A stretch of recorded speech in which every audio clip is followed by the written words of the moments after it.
يوصى المؤمن أولا بتقوى الله عز وجل وسؤال الله الخير في دينه ودنياه وآخرته، فإن الله تعالى اختار ما شاء من الأشخاص والأزمنة والأمكنة، كما قال سبحانه وتعالى: وربك يخلق ما يشاء ويختار ما كان لهم الخيرة، سبحان الله وتعالى عما يشركون. فالله سبحانه وتعالى اختار شهر رمضان من بين الشهور كلها، وجعل في هذا الشهر من الخير والبر والنفحات والرحمات ما لم يخطر للعبد على بال، فقد جاءت النصوص في كتاب الله عز وجل وسنة النبي صلى الله عليه وسلم بفضله وشرفه وما فيه من الخير والبر، ولو لم يكن فيه إلا أن النبي صلى الله عليه وسلم قال: إذا دخل رمضان فتحت أبواب الرحمة، فتحت أبواب رحمة أرحم الراحمين، وفتحت أبواب الرحمة، وإذا فتحت أبواب الرحمة زال العذاب وزال العناء وزال التعب والنصب، خاصة للمؤمن الصادق في إيمانه الموقن بربه المتعلق بخالقه، جعلنا الله وإياكم ذلك الرجل. ولو لم يكن فيه إلا أن النبي صلى الله عليه وسلم قال: إذا دخل رمضان فتحت أبواب الجنة فلم يغلق منها باب، سبحان الله ما أرحمه، وسبحان الله ما أكرمه، وسبحان الله ما ألطفه بخلقه.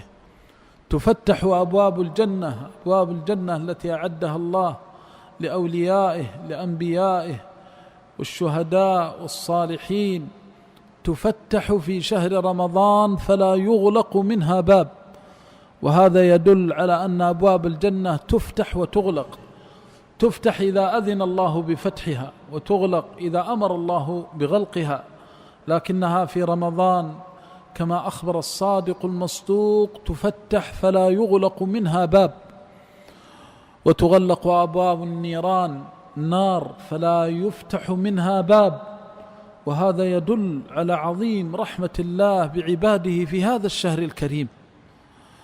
وبغض النظر عن خوض العلماء وكلامهم في تفصيل وبيان حقيقة هذه النصوص، لكن الأهم أن تشعر بعظيم فضل الله، الأهم أن تعلم أنه لا أرحم بك من الله ولا أكرم من الله بخلقه، جعل لهم هذا الموسم من مواسم رحمته، فكم دخله شقي فخرج منه سعيدا، وكم دخله مذنب مسيء خطاء خرج منه كيوم ولدته أمه. فمن صام رمضان إيمانا واحتسابا غفرت ذنوبه، ومن قام رمضان إيمانا واحتسابا غفرت ذنوبه. فيا لله من موسم، ويا لله من أيام فاضلات وليال مباركات يجد فيها صالح المؤمنين والمؤمنات، جعلنا الله وإياكم منهم. فالسعيد من يشمر عن ساعد الجد في طلب رحمة الله والفوز بعفوه ومغفرته. وإذا اطلع الله إلى قلبك فوجدك تعظم شعائره وتعظم هذه الشهور التي اختارها الله وفضلها، وتقبل على الله كما ينبغي، فيكون حالك في رمضان أحسن من حالك في غيره، فإنك على خير من الله. ولذلك أول ما يوصى به المؤمن أن يستشعر منزلة هذا الشهر ومكانته وما ينبغي أن يكون عليه في قلب المؤمن. اختار الله شهر رمضان بين الشهور فأنزل فيه أفضل كتبه وأرسل فيه أفضل رسله صلوات الله وسلامه عليه. شهر رمضان الذي أنزل فيه القرآن هدى للناس وبينات من الهدى والفرقان.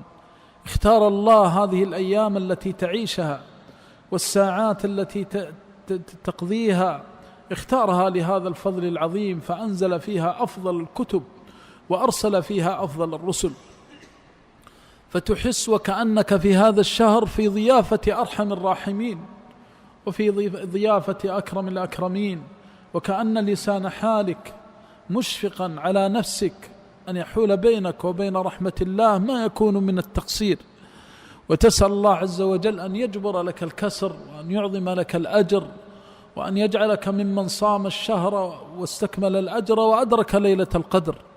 شهر رمضان، وأي شهر كان صلى الله عليه وسلم كما قال ابن عباس رضي الله عنهما أجود بالخير من الريح المرسلة.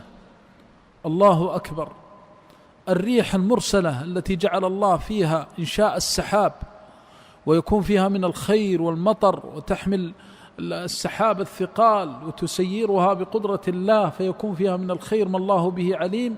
كان عليه الصلاة والسلام أجود بالخير من الريح المرسلة، هذا في خلقه وشأنه. لكن إذا دخل عليه شهر رمضان كان أكثر جودا وأكثر إحسانا وفضلا. قال رضي الله عنهما: وكان أجود ما يكون إذا كان في رمضان حين يلقاه جبريل فيدارسه القرآن. هل تعلم أن هذا الشهر مع ما خصه الله به من كونه أنزل فيه كتابه أفضل كتبه وأرسل فيه أفضل رسله، أن جبريل كان ينزل فيه من السماوات العلى إلى رسول الله صلى الله عليه وسلم ليدارسه القرآن، لتدرك يا ولي الله المؤمن شرف القرآن وفضله، وأن هذا الشهر هو شهر القرآن. تقرأ القرآن قائما وقاعدا، تقرأ القرآن على جنب ومضطجعا، تقرأ القرآن في جميع أحوالك، ثم تقرأه قراءة المتدبرين المتأملين، فتسمع كلام إله الأولين والآخرين يقص الحق وهو خير الفاصلين.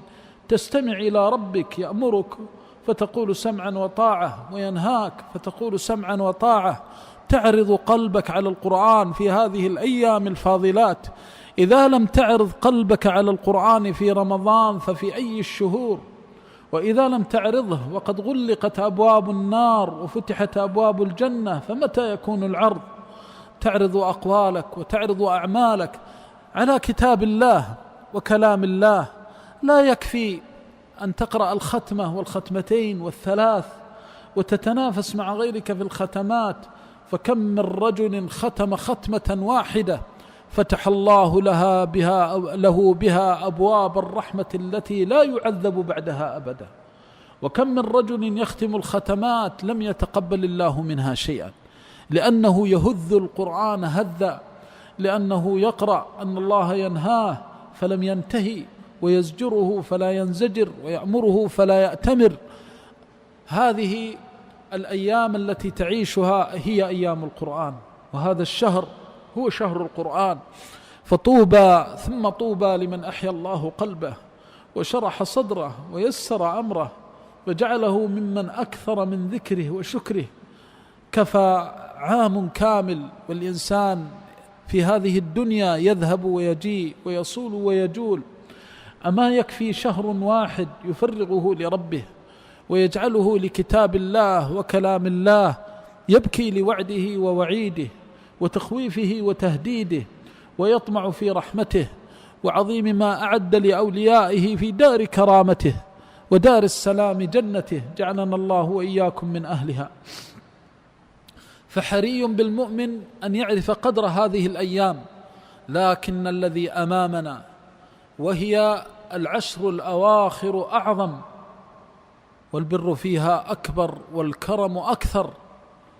فهي العشر التي كانت إذا دخلت على كان رسول الله صلى الله عليه وسلم إذا دخلت عليه شد مئزره وأحيا ليله وأيقظ أهله. حديث سمعه الكثير وتكلم به الكثير ولم يعه ولم يفطن لما فيه من المعاني الجليلة إلا القليل، جعلنا الله وإياكم منهم. شد مئزره فانكف عن شهوته، قيل انقطع عن النساء لأنه مشغول بالآخرة ويقبل على الله، ولذلك كان يعتكف في المسجد صلوات الله وسلامه. شد مئزره، وقيل شد المئزر كناية عن العناية بالأمر والاشتداد به والقيام به على وجهه، ولذلك يقول شد مئزره، إنه احتفى بالأمر واهتم به، فطوبى لمن رزقه الله الاتساء بنبيه صلوات الله وسلامه عليه. فقبل أن تدخل العشر عرف حقها وقدرها، وعقد العزم على أن يجد ويجتهد فيها بما يرضي الله سبحانه وتعالى. شد مئزره وأحيا ليله، فليالي العشر يحييها بأبي وأمي صلوات الله وسلامه عليه بتلاوة القرآن، يحييها بالتهجد والصلاة، لأنه ليس هناك عمل يتقرب به إلى الله بعد الإيمان بالله أعظم من الصلاة. ولا يزال العبد يستكثر من الصلاة حتى يحبه الله، ولا يزال العبد يستكثر من الصلاة حتى ينير الله بها قلبه وقالبه، فيكون مؤتمرا بأمر الله منتهيا عما نهى الله عنه. فليس هناك خير ترجوه في عمل صالح بعد الإيمان بالله مثل الصلاة. يا عبد الله، إن استطعت ألا تحدث إلا توضأت، وألا تتوضأ إلا صليت ما كتب لك. يا عبد الله، إن الدنيا شديدة وهمومها عظيمة وغمومها كثيرة في نفسك وأهلك ومالك وولدك، وليس لك إلا ربك، وليس لك إلا الله. وما وقفت موقفا أكرم عند الله من موقف الصلاة، فالله الله في الصلاة، ولذلك جعلها الله فرجا في الكرب وثباتا عند القلق والخوف وأمنا وعافية. واستعينوا بالصبر والصلاة، فإذا دخلت العشر الأواخر كانت صلاة الليل أعظم عند الله زلفى وأعظم عند الله قربا. ولذلك ذكر الله أولياءه السعداء، جعلنا الله وإياكم منهم، فوصفهم بقوله: تتجافى جنوبهم عن المضاجع يدعون ربهم وخوفا، تتجافى جنوبهم عن المضاجع يدعون ربهم خوفا وطمعا ومما رزقناهم ينفقون. من الناس من يتعلم من العشر الأواخر قيام الليل، من الناس من يتعلم من العشر الأواخر المحافظة على صلاة الليل. العشر الأواخر غنيمة وبر، فإذا غابت شمس آخر يوم من 20 الثانية وهو يوم 20، فاعلم أنك تستفتح عشرا عظيمة عند الله، عظيم عند الله قدرها، وفيها النفحات وفيها الخيرات. ثم اختار الله من هذا الشهر العشر الأواخر، فهي أفضل ما في الشهر، واختار من العشر الأواخر ليلة القدر التي بين الله سبحانه وتعالى أنها خير من 1000 شهر. بعضهم يقول كعبادة 84 سنة، والواقع أن الله سبحانه وتعالى خير، يعني أكثر من 1000 شهر. إذا عدلت هذه السنوات فإن عبادة قيام ليلة القدر أعظم عند الله من 1000 شهر، وليست مثل 84، بل أفضل من 84 سنة. أي فضل وأي خير! لا تنم ولا تغفل، وأيقظ نفسك وأكثر من الاستغفار، فإن كثرة الاستغفار تعين على الطاعات في مواسم الخير. من أكثر من الاستغفار جعل الله له من كل هم فرجا، ومن كل ضيق مخرجا، ومن كل بلاء عافية. وما أجملها من عبادة، وهي عبادة الصلاة التي اختارها الله في هذا الشهر الكريم في العشر الأواخر. فكان عليه الصلاة والسلام لا يتهجد في بيته، وإنما يفر إلى بيت الله جل جلاله. وكان السلف الصالح يفرون إلى المساجد ويكثرون من قراءة القرآن في رمضان، ويقولون: نسلم ويسلم الناس منا. فالسعيد من وفقه الله للاتساء بالنبي صلى الله عليه وسلم والاقتداء بالعناية بالعشر الأواخر، ففيها ليلة القدر، وخفف الله ويسر على عباده، حتى إن النبي صلى الله عليه وسلم قال: التمسوها، وقال: تحروها، فمن كان متحرها فليتحرها في الوتر من العشر الأواخر، فتجد وتجتهد، ولا تقتصر على ليلة 27 ولا ليلة 21. نعم، إذا كان عند الإنسان شغل أو مشاغل أو لا يستطيع فيختار أرجى الليالي، لكن بالنسبة لمن وفقه الله ويسر له أنه بإمكانه أن يقومها كلها، يقوم العشر كاملة، ولعل ليالي الشفع يكون فيها من القسم والخير لك في خاصتك ما لم يخطر لك على بال، فكرم الله عظيم وفضل الله عميم. فأوصي الجميع ونفسي بتقوى الله والفرار من الله إلى الله بكثرة ذكره وشكره وحسن عبادته. إن العبد إذا كثرت ذنوبه وكثرت عيوبه وأقبل على الله في مواسم الخير تائبا لرحمة ربه طالبا فإن الله لا يخيبه. والله يغفر ذنوب المذنبين ويتوب على عباده التائبين ويشمل ببره ورحمته عباده المستغفرين.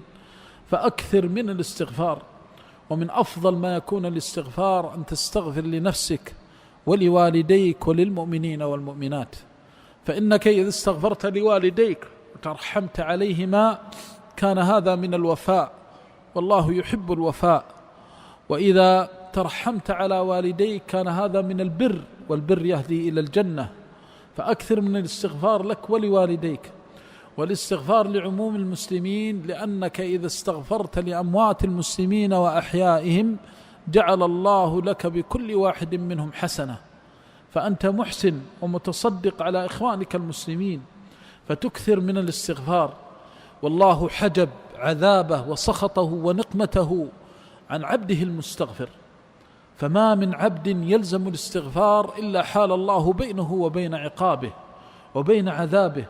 وإذا أحس العبد بالضيق والهم والغم في نفسه أو ماله أو ولده أو بالديون أو بالكربات فليلزم الاستغفار، فإن به بإذن الله مفاتيح الفرج، فإن الله يحب عبده المستغفر. ومن استغفر غفر الله له، ومن تاب تاب الله عليه. اللهم ارزقنا التوبة النصوح والأمن من كل خزي وفضوح يا أرحم الراحمين. يحرص المؤمن على اتباع هدي النبي صلى الله عليه وسلم وسنته، فإذا استطاع أن يقوم في الليل وأن يعتكف العشر الأواخر فهذا أفضل وأكمل. والاعتكاف في المساجد المفضلة كمسجد المدينة كمسجد مكة وهو مسجد الكعبة ومسجد النبي صلى الله عليه وسلم والمسجد الأقصى أفضل وأكمل والأجر فيها أعظم. فإن لم يستطع بحث عن المسجد الجامع الذي تقام فيه الجمعة، والمسجد الذي هو أكثر مصلين، لأن النبي صلى الله عليه وسلم قال: صلاة الرجل مع الرجل أزكى من صلاته وحده، وصلاته مع الرجلين أزكى من صلاته مع الرجل الواحد، وما كان أكثر كان أزكى. فيحرص على المساجد التي فيها كثرة العدد، لأنه يحصل فضيلة الصلاة جماعة مع الأكثر عددا. والمساجد القديمة، لأن الله تعالى يقول: لمسجد أسس على التقوى من أول يوم أحق أن تقوم فيه. المساجد العتيقة والقديمة التي تقام فيها الجمع والجماعات تقدم. وعلى المسلم أن لا يبالغ في تتبع الأئمة وتتبع الأصوات الجميلة، عليه أن يعلم أنه يريد من القيام بين يدي الله صلاح حاله وإصلاح مآله، وهذا لا يكون إلا بالتدبر بالقرآن.